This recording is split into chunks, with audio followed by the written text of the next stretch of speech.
കാറ്റത്തെ കിളിക്കൂടിൻ്റെ ഇന്നത്തെ എപ്പിസോഡിലേക്ക് എല്ലാവർക്കും സ്വാഗതം. രാത്രിയാവുമ്പോൾ ഉമ്മറത്തെ കട്ടിൽ വന്നിരുന്ന് ഭാസ്കരനായിട്ട് സംസാരിക്കുകയാണ് രാജീവ്. ഞാൻ ചോദിച്ചതിനുള്ള ഉത്തരം ഇതുവരെ കിട്ടിയില്ല. നിങ്ങൾ വലിയ റിച്ച് മാൻ ഇത്ര പെട്ടെന്ന് മകളോടുള്ള ദേഷ്യമൊക്കെ മറന്ന് മകളെ കാണാൻ വന്നതാണോ? എനിക്കെന്തോ അതത്ര ദഹിക്കുന്നില്ല. എന്താ മനസ്സ് മോളെ കാണാതെ തുടിക്കാൻ തുടങ്ങിയോ എന്ന് ഭാസ്കരൻ ചോദിക്കുമ്പോൾ അങ്ങനെയാണെന്ന് കരുതിക്കോ. ഏതച്ഛനായാലും മക്കൾ നന്നായി ജീവിക്കണം എന്നല്ലേ ആഗ്രഹിക്കൂ. എൻ്റെ മോളും നല്ല രീതിയിൽ നന്നായി ജീവിക്കണമെന്ന് ഞാനും ആഗ്രഹിച്ചു. പക്ഷേ എൻ്റെ മോൾക്ക് അതിന് പറ്റിയില്ല എന്ന് വെച്ച് എല്ലാ കാലത്തും സ്വന്തം മകളെ കണ്ടില്ല എന്ന് നടിച്ച് ജീവിക്കാൻ പറ്റുമോ എന്ന് രാജീവ് പറയുമ്പോൾ, ശരി എന്താ നിങ്ങളുടെ പണി എന്ന് ഭാസ്കരൻ ചോദിക്കുന്നുണ്ട്. ബിസിനസ്. നിങ്ങൾക്കോ എന്ന് രാജീവ് തിരിച്ചു ചോദിക്കുമ്പോൾ, ബിസിനസ് എന്ന് പറയാം എന്ന് ഭാസ്കരനും പറയുന്നുണ്ട്. എന്ത് ബിസിനസ് എന്ന് രാജീവ് ചോദിക്കുമ്പോൾ, ലോറിയുടെ ബിസിനസ് എന്ന് ഭാസ്കരൻ പറയുമ്പോൾ, എന്ന് വെച്ചാൽ ലോറികൾ വാങ്ങി വിൽക്കുന്ന ബിസിനസ്സോ എന്ന് രാജീവും ചോദിക്കുന്നുണ്ട്. അതല്ല, ലോറിയിൽ ഇന്ത്യ മുഴുവൻ ചരക്ക് ട്രാൻസ്പോർട്ട് ചെയ്യുന്ന ബിസിനസ്. കല്യാണത്തിന് മുൻപേ എനിക്ക് 3 ലോറികൾ ഉണ്ടായിരുന്നു. കൈ നിറയെ പണം, സന്തോഷം. എൻ്റെ ഭാര്യയെ ഞാൻ തങ്ക കട്ടിയ പോലെ നോക്കിയിരുന്നേ.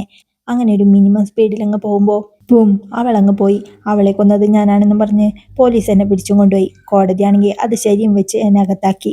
അവിടെ നിന്ന് ഇറങ്ങുമ്പോൾ 3 ലോറികൾ ഉണ്ടായിരുന്നു. പിന്നെ അതും പോയി എന്ന് ഭാസ്കരൻ വിഷമത്തോടെ പറയുമ്പോഴേക്കും കളയിൽ സുഭാഷിനെയും പാചകത്തിനൊക്കെ സഹായിക്കാണ് നികേഷും നിധിയും. സുഭാഷ് നിധിയോടായി, മോളിവിടെ നിൽക്കാതെ ചെന്ന് അച്ഛനുമായിട്ട് സംസാരിച്ചിരിക്കെ എന്ന് പറയുമ്പോൾ, അച്ഛന് കമ്പനിക്ക് ഇവിടുത്തെ അച്ഛനുണ്ട് എന്ന് നിധിയും പറയുന്നുണ്ട്. എന്നാൽ ഏട്ടത്തി പെട്ടെന്ന് ചെന്ന് ആ സംസാരം അവസാനിപ്പിക്കാൻ നോക്ക്. അങ്ങേര് വായ തുറന്നാൽ എന്തൊക്കെയാ പറയാൻ പോകുന്നതെന്ന് ആർക്കും പറയാൻ പറ്റില്ല. ഏട്ടത്തിയുടെ അച്ഛൻ കുറെ കാലത്തിന് ശേഷം ഏട്ടത്തിയെ കാണാൻ വന്നതല്ലേ, വന്ന വഴിക്ക് തന്നെ തിരിച്ചോടിക്കണോ ഏട്ടത്തി എന്നവൻ ചോദിക്കുമ്പോൾ, അങ്ങനെയൊന്നും ഉണ്ടാവില്ലടാ എന്ന് നിധിയും പറയുന്നുണ്ട്. എൻ്റെ പൊന്നേട്ടത്തി, അതൊന്നും പറയാൻ പറ്റില്ല. അച്ഛനെ ഒന്ന് അവിടുന്ന് മാറ്റാൻ നോക്ക് എന്ന് നികേഷ് പറയുമ്പോഴേക്കും, നിങ്ങൾ ഇവിടെ നിൽക്ക്, ഞാനൊന്ന് പോയി നോക്കിയിട്ട് വരാം എന്നും പറഞ്ഞ് സുഭാഷ് അങ്ങോട്ട് പോകുന്നുണ്ട്. അപ്പോഴും ഉമ്മറത്തെ തൂണും ചാരി നിന്ന് രാജീവിനോട് സംസാരിക്കുകയാണ് ഭാസ്കരൻ. ഒരു കൊലക്കുറ്റത്തിന് എന്നെ അകത്താക്കി, വീണ്ടും എന്നെ മറ്റൊരു കൊലക്കേസിൽ കൂടി കൊടുക്കാൻ നോക്കുക. ഞാനതിന് സമ്മതിക്കോ? ഞാനാരാ മോൻ? അക്കാലത്തെ അഴക് പ്ലസ് അറിവ് സമം ഭാസ്കരൻ എന്നായിരുന്നു സമവാക്യം എന്നും പറഞ്ഞുകൊണ്ട്, എന്താ ഇങ്ങനെ നോക്കുന്നേ? അഴക് അറിവ് എന്നൊക്കെ കേട്ടതുകൊണ്ടാണോ?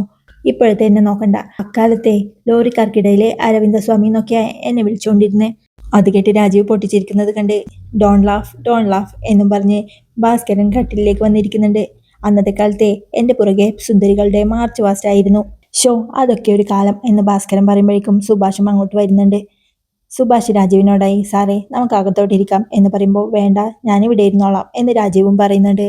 അതല്ല, പുറത്ത് നല്ല കൊഴുവുണ്ടാവും, സാറകത്തേക്ക് വാ എന്ന് സുഭാഷ് പറയുമ്പോൾ, അതൊന്നും കുഴപ്പമില്ലെന്നേ, ഞാൻ അച്ഛനോട് സംസാരിച്ചിരിക്കാം എന്ന് രാജീവും പറയുന്നുണ്ട്. അല്ല സാറേ, സാറകത്തേക്ക് വാ എന്ന് സുഭാഷ് വീണ്ടും പറയുമ്പോൾ, ചെല്ല്, ഉള്ളിലുള്ള കൊതുകുകൾക്കൊക്കെ ഇവന് ഭയങ്കര പേടിയാ, അതുകൊണ്ട് കടിക്കില്ല എന്ന് ഭാസ്കരൻ പറയുന്നത് കേട്ട് രാജീവും ഒരു ചിരിയോടെ അകത്തേക്ക് പോകുന്നുണ്ട്. ഹാളിലെത്തിയ രാജീവിന് ഒരു കസേര എടുത്തിട്ട് കൊടുത്തുകൊണ്ട്, ഇവിടെ ഇരിക്കുക സാറേ എന്ന് സുഭാഷും പറയുന്നുണ്ട്. സുഭാഷും പെട്ടെന്ന് അടുക്കളയിലേക്ക് ചെന്ന് കഴിക്കേണ്ട ഭക്ഷണങ്ങളൊക്കെ എടുത്തു വയ്ക്കുന്നുണ്ട്. അതിനുശേഷം അവൻ നികേഷിനോടായി, നികേഷേ, സുധീഷ് ഇതുവരെ വന്നില്ലല്ലോ, അവനെ ഒന്ന് വിളിച്ചു നോക്ക്. നിധിയുടെ അച്ഛൻ വന്നത് അവൻ അറിഞ്ഞിട്ടില്ലല്ലോ എന്ന് പറയുമ്പോഴേക്കും നികേഷ് പെട്ടെന്ന് ഫോൺ എടുത്ത് സുധീഷിനെ വിളിക്കുന്നുണ്ട്. സുഭാഷ് നിധിയോടായി, മോളെ വാ, നമുക്ക് ഫുഡ് ടേബിളിലേക്ക് വയ്ക്കാം എന്ന് പറയുമ്പോൾ ശരിയെന്നും പറഞ്ഞ് നിധിയും അവനെ സഹായിക്കുന്നുണ്ട്.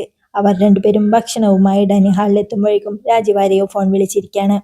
അവരെ കണ്ടപ്പോൾ തന്നെ രാജീവ് പെട്ടെന്ന് കോൾ കട്ട് ചെയ്യുന്നുണ്ട്. സുഭാഷ് ഭക്ഷണമൊക്കെ ടേബിളിൽ വെച്ച് ഒരു കയ്യിൽ വെള്ളത്തിന്റെ ഒരു പാത്രവുമായി വന്നുകൊണ്ട്, സർ നമുക്ക് ഭക്ഷണം കഴിച്ചാലോ, കൈ കഴുകിക്കോ എന്ന് അയാളോടായി പറയുന്നുണ്ട്. ഇതെന്തിനാ, ഞാൻ പുറത്തു പോയി കഴുകിക്കോളാം എന്ന് രാജീവ് പറയുമ്പോൾ, അത് വേണ്ട, സർ കഴുകിക്കോ എന്നവൻ നിർബന്ധിക്കുകയാണ്. അങ്ങനെ രാജീവും ആ പാത്രത്തിലെ വെള്ളത്തിൽ കൈ കഴുകുന്നുണ്ട്. കൈ കഴുകിയ ഉടനെ കൈ തോർത്താനുള്ള ടവൽ കൊടുക്കുമ്പോൾ, എന്നെ നിങ്ങളെപ്പോലെ ഒരാളായി കണ്ടാൽ മതി സുഭാഷെ എന്ന് ചിരിച്ചുകൊണ്ട് രാജീവും പറയാണ്. സുഭാഷ് പെട്ടെന്ന് നികേഷിനോടായി ടീപ്പോയി എടുത്തു വയ്ക്കാൻ പറഞ്ഞ് അതിലെ പൊടി തട്ടുന്നുണ്ട്. ഇതെന്തിനാ എന്ന് രാജീവ് ചോദിക്കുമ്പോൾ, സാറിന് ഭക്ഷണം കഴിക്കാൻ എന്നവനും പറയാണ്. നിങ്ങളൊക്കെ എങ്ങനെയാ കഴിക്കുന്നേ എന്ന് അയാൾ ചോദിക്കുമ്പോൾ, നിലത്തിരുന്ന് എന്ന് സുഭാഷ് പറയുന്നുണ്ട്. എന്നാലേ ഞാൻ നിലത്തിരുന്ന് കഴിച്ചോളാം എന്ന് രാജീവ് പറയുമ്പോൾ, അതൊന്നും സാറിന് ശീലമില്ലല്ലോ എന്ന് സുഭാഷും പറയുന്നുണ്ട്. അങ്ങനെയൊക്കെയല്ലേ ശീലാവുന്നേ, എൻ്റെ മോൾക്കും അങ്ങനെയല്ലേ ശീലായേ അല്ലേ എന്നയാൾ ചിരിച്ചുകൊണ്ട് ചോദിക്കുന്നുണ്ട്. അത് മാറ്റിക്കോ എന്ന് സുഭാഷ് പറയുമ്പോൾ നികേഷ് പെട്ടെന്ന് ടീപ്പോയി എടുത്തു മാറ്റി അവിടെ പായ വിരിക്കുന്നുണ്ട്. നിധിയുടെ അച്ഛൻ പായയിലേക്ക് ഇരിക്കുമ്പോഴേക്കും സുഭാഷ് ചോറ് വെള്ളം വേണ്ട ഇലയെടുത്ത് അവിടെ എത്താണ്. നിധിക്ക് ഇല കൊടുത്തുകൊണ്ട്, മോളെ അച്ഛനെ ഇലയിട് എന്ന് പറയുമ്പോൾ നിധിയും പെട്ടെന്ന് ഇലയെടുത്ത് അച്ഛൻ്റെ മുന്നിലേക്ക് വയ്ക്കുന്നുണ്ട്. സുഭാഷ് അതിലേക്ക് ചോറ് വിളമ്പുമ്പോഴേക്കും നിധിയും കറികളൊക്കെ വിളമ്പാണ്. ഇത്രയും പെട്ടെന്ന് ഇത്രയും കറികളൊക്കെ റെഡിയാക്കിയോ എന്ന് രാജീവ് അതിശയത്തോടെ ചോദിക്കുമ്പോൾ ചെന്ന് നോക്കിയപ്പോൾ നല്ല മീനൊന്നും ഉണ്ടായിരുന്നില്ല, അതുകൊണ്ടാ എന്നവൻ പറയുമ്പോൾ ഇതൊക്കെ ധാരാളം എന്ന് രാജീവും പറയുന്നുണ്ട്. അപ്പോഴേക്കും രാവിലെ എഴുന്നേറ്റ് 1 മണിക്കൂറിനുള്ളിൽ സുഭാഷ് ഏട്ടൻ ബ്രേക്ക്ഫാസ്റ്റും ലഞ്ചും ഒക്കെ റെഡിയാക്കി പാത്രങ്ങളൊക്കെ കഴുകി അവിടെ ഒക്കെ ക്ലീൻ ചെയ്ത് ഭക്ഷണം ഉണ്ടാക്കിയതിന്റെ ഒരടയാളം പോലും ബാക്കി വയ്ക്കാതെ എല്ലാം വൃത്തിയാക്കി പോകുന്നയാളാ. ഇത്ര പെട്ടെന്ന് ഇതൊക്കെ എങ്ങനെ ക്ലീൻ ചെയ്യുന്നു എന്നതിലാ എനിക്ക് അത്ഭുതം. ടേസ്റ്റും അത്രയ്ക്ക് സൂപ്പറാട്ടോ എന്ന് നിധി പറയുമ്പോൾ അങ്ങനെയൊന്നുമില്ല എന്ന് സുഭാഷും പറയുന്നുണ്ട്. അച്ഛൻ കഴിക്കുന്നില്ലേ എന്ന് രാജീവ് ചോദിക്കുമ്പോൾ അച്ഛൻ പിന്നെ കഴിക്കും എന്ന് സുഭാഷും പറയുന്നുണ്ട്. രാജീവ് ഭക്ഷണം എടുത്ത് വായിലിട്ടുകൊണ്ട് നിധി പറഞ്ഞത് വെറുതെയല്ല, ശരിക്കും അസലായിട്ടുണ്ട് എന്ന് പറയുമ്പോൾ സുഭാഷ് സന്തോഷത്തോടെ ചിരിക്കാണ്. അപ്പോഴേക്കും മുറ്റത്തൊരു കാറ് വന്ന് നിൽക്കുന്നുണ്ട്. കാറിൽ നിന്ന് ഇറങ്ങി വരികയാണ് ഹരീഷും സുധീഷും. എത്ര നേരമായി വിളിക്കുന്നു, എവിടെയായിരുന്നു എന്ന് നികേഷ് ചോദിക്കുമ്പോൾ നിനക്ക് എന്താടാ ഇത്ര തിരക്ക്, എന്താ കാര്യം എന്ന് സുധീഷ് ചോദിക്കുന്നുണ്ട്. അത് പറഞ്ഞ സസ്പെൻസ് പോവില്ലേ, അകത്തേക്ക് വാ എന്ന് പറഞ്ഞ് അവരെ രണ്ടുപേരെയും അവൻ അകത്തേക്ക് കൂട്ടിക്കൊണ്ടുപോകുന്നുണ്ട്. എന്ത് സർപ്രൈസ് എന്ന് സുധീഷ് വീണ്ടും ചോദിക്കുമ്പോൾ വാ കാണിച്ചു തരാം എന്ന് പറഞ്ഞ് നികേഷ് അവരെയും കൂട്ടി ഹാളിലേക്ക് പോകുന്നുണ്ട്. സുധീഷ് അകത്തേക്ക് എത്തുമ്പോഴേക്കും വാ സുധീഷെ വന്ന് നോക്ക്, ഇതാരാ വന്നിരിക്കുന്നേന്ന് എന്ന് സുഭാഷ് സന്തോഷത്തോടെ പറയുന്നത് കേട്ട് സുധീഷും അങ്ങോട്ട് കയറി ചെന്ന് നോക്കുന്നുണ്ട്. ഹാളിലിരുന്ന് ഭക്ഷണം കഴിക്കുന്ന രാജീവിനെ കണ്ട് സുധീഷും അമ്പരപ്പോടെ നോക്കുന്നുണ്ട്. അവന്റെ നോട്ടം കണ്ട് സുഭാഷും പ്രതീക്ഷിക്കാതെ കണ്ടതുകൊണ്ട് ആകെ അമ്പരന്ന് പോയി എന്ന് തോന്നുന്നു എന്ന് രാജീവിനോടായി പറഞ്ഞുകൊണ്ട് ചിരിക്കുന്നുണ്ട്. നിധിയും അപ്പോഴേക്കും ഹരീഷിനെ അച്ഛന് പരിചയപ്പെടുത്തി കൊടുക്കാണ്. അവനും രാജീവിനോട് നമസ്കാരം പറയുന്നുണ്ട്. അപ്പോഴേക്കും നിധി സുധീഷിനോടായി രാവിലെ സുധീഷിനെ കണ്ടപ്പോൾ അച്ഛന് പെട്ടെന്ന് എന്നെ കാണാൻ തോന്നി, അതാ പെട്ടെന്ന് ഇങ്ങോട്ട് വന്നത് എന്ന് പറയുമ്പോൾ സുധീഷ് ടെൻഷനോടെ ഒന്നും മിണ്ടാതെ നിൽക്കുന്നുണ്ട്.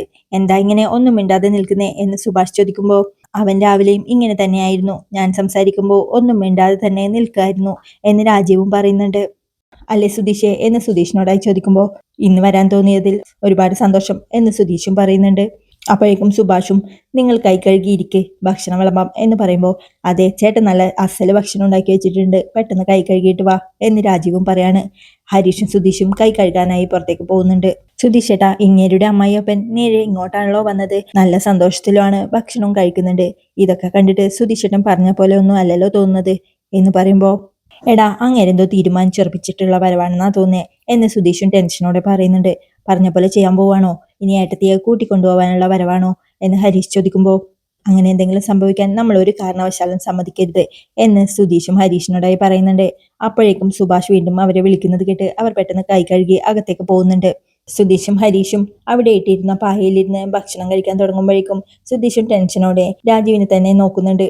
എന്താ സുധീഷെ എന്നിങ്ങനെ അന്തം വിട്ട് നോക്കിയിരിക്കാതെ ഭക്ഷണം കഴിക്കേ, ഞാൻ നിങ്ങളെ തേടി വരുമെന്ന് ഒരിക്കലും പ്രതീക്ഷിച്ചില്ല അല്ലേ എന്ന് രാജീവ് ചോദിക്കുമ്പോൾ സുധീഷും ഒന്നും മിണ്ടാതെ ഇരിക്കുന്നുണ്ട്.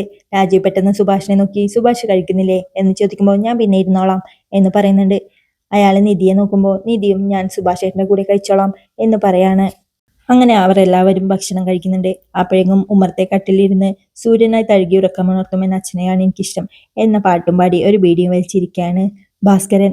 ഭക്ഷണം കഴിച്ചു കഴിഞ്ഞ് കൈയും കഴുകി രാജീവ് ഡൈനിങ് ഹാളിൽ എത്തുമ്പോഴേക്കും അവിടെ ഒരു ടീപ്പോയിൽ ഒരു പ്ലേറ്റ് നിറയെ പഴം കൊണ്ടുവച്ചിരിക്കുകയാണ് സുഭാഷ്. സാറേ പഴം എന്ന് സുഭാഷ് പറയുമ്പോൾ ഇത്രയും ഭക്ഷണം കഴിച്ചു കഴിഞ്ഞ് ഇനി പഴവും കഴിക്കണോ എന്നയാൾ ചോദിക്കുമ്പോൾ കഴിച്ചോ, രാസവളങ്ങളൊന്നുമില്ലാതെ വെറും പച്ച ചാണകമായിട്ട് വളർത്തിയെടുത്തതാ, നല്ല രസകദളിയാ, കഴിച്ചു നോക്ക് എന്ന് ഭാസ്കരൻ പറയുമ്പോൾ ശരി ഒന്ന് നോക്കാം എന്ന് രാജീവും പറയുന്നുണ്ട്.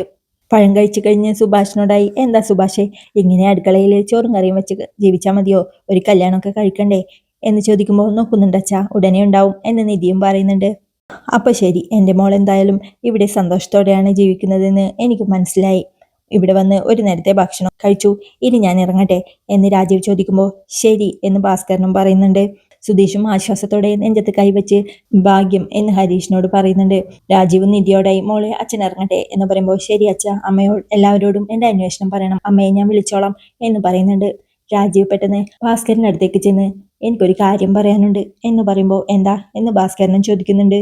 ഒന്നും വിചാരിക്കരുത്, ഒരാഴ്ചത്തേക്ക് നിധിയെയും സുധീഷിനെയും ഞാൻ വീട്ടിലേക്ക് കൊണ്ടുപോയിക്കോട്ടെ എന്ന് ചോദിക്കുമ്പോൾ സുധീഷും ഒരു ഞെട്ടലോടെ അയാളെ നോക്കുന്നുണ്ട്. കുടുങ്ങി എന്ന് ഹരീഷും അവനോടായി പറയാണ്.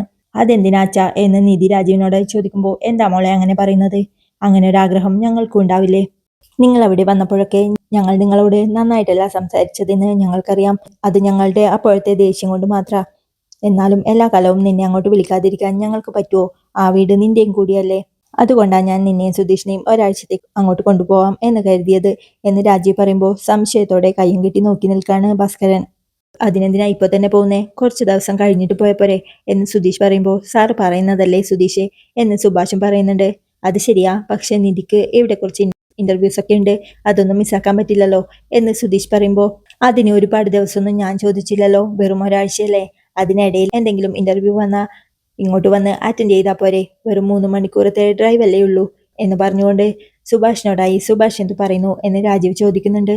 അയ്യോ അതിനെന്താ, എനിക്കതിൽ സന്തോഷമല്ലേ ഉള്ളൂ, നന്നായിട്ട് പോയിട്ട് വാ എന്ന് സുഭാഷ് പറയുമ്പോൾ, അച്ഛനും സംശയത്തോടെ വിശ്വസിക്കാവോ, തിരിച്ചിങ്ങോട്ട് വിടുവോ ഇവളെ എന്ന് രാജുവിനോടായി ചോദിക്കുന്നുണ്ട്. അച്ഛ എന്ന് വിളിച്ച് ഭാസ്കരനെ സുഭാഷ് തടയുമ്പോൾ, നീ ഒന്നും മിണ്ടാതിരിക്കടാ, മനസ്സിൽ വരുന്നതൊന്നും ഈ ഭാസ്കരൻ ആരോടും പുറത്തു പറയാതിരിക്കാറില്ല എന്ന് പറയുമ്പോൾ, ഇങ്ങേർക്ക് മനസ്സിലാവുന്നത് പോലും ഈ വീട്ടിൽ മറ്റാർക്കും മനസ്സിലാവുന്നില്ലല്ലോ എന്ന് സുധീഷും പറയുന്നുണ്ട്.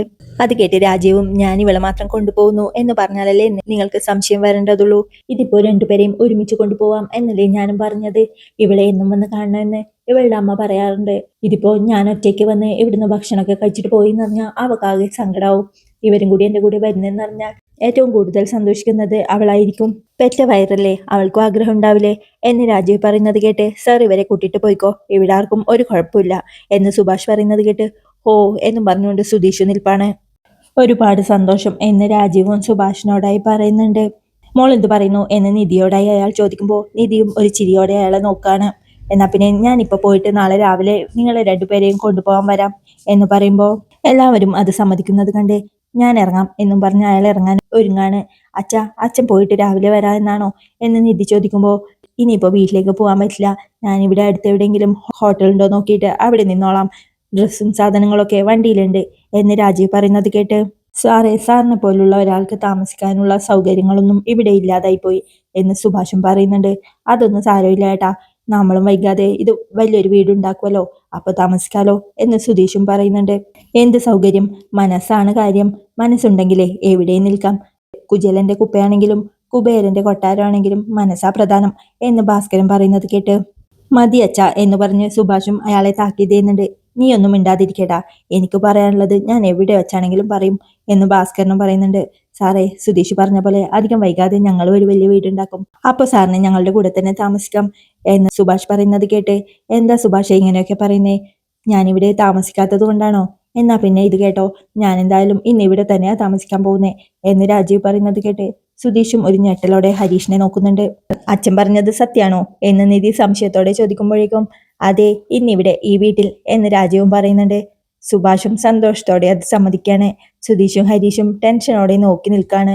അതെ, ഒരു മനുഷ്യന് നീണ്ടു നിവർന്ന് കിടക്കാൻ എന്ത് വേണം, 6 അടി നീളവും 4 അടി വീതിയുള്ള ഒരു കട്ടിലല്ലേ, അതും കൂടി ഇല്ലാതല്ലേ നമ്മളൊക്കെ അവസാനം മടങ്ങുന്നത്, പിന്നെന്താ എന്ന് ഭാസ്കരൻ ചോദിക്കുന്നത് കേട്ട്, അതെ അത് തന്നെ ധാരാളല്ലേ, എന്റെ മോള് ഇവിടെയല്ലേ കിടന്നുറങ്ങുന്നത്, അവിടെ എനിക്ക് ഉറങ്ങിയാലെന്താ, ഞാൻ ഇന്ന് എന്തായാലും ഇവിടെ തന്നെയാ താമസിക്കാൻ പോകുന്നേ എന്ന് രാജീവ് പറയുന്നത് കേട്ട് നീതിയും സന്തോഷത്തോടെ അയാളെ ചേർത്ത് പിടിക്കുന്നുണ്ട്. പിന്നീട് രാത്രിയാവുമ്പോൾ അന്ന് രാവിലെ രാജീവിനെ കണ്ടപ്പോൾ, ഇന്നു മുതൽ 7 ദിവസത്തിനകം എന്റെ മകൾ നിന്നെ ഉപേക്ഷിച്ച് എന്റെ കൂടെ വന്നിരിക്കും എന്ന് സുധീഷിനെ താക്കീത് ചെയ്യുന്ന രാജീവിനെ ഓർത്തു നിൽക്കുന്ന സുധീഷിനെ കാണിച്ചുകൊണ്ടാണ് ഇന്നത്തെ എപ്പിസോഡ് അവസാനിക്കുന്നത്. ഈ കിളിക്കൂടിന്റെ ബാക്കി വിശേഷങ്ങളുമായി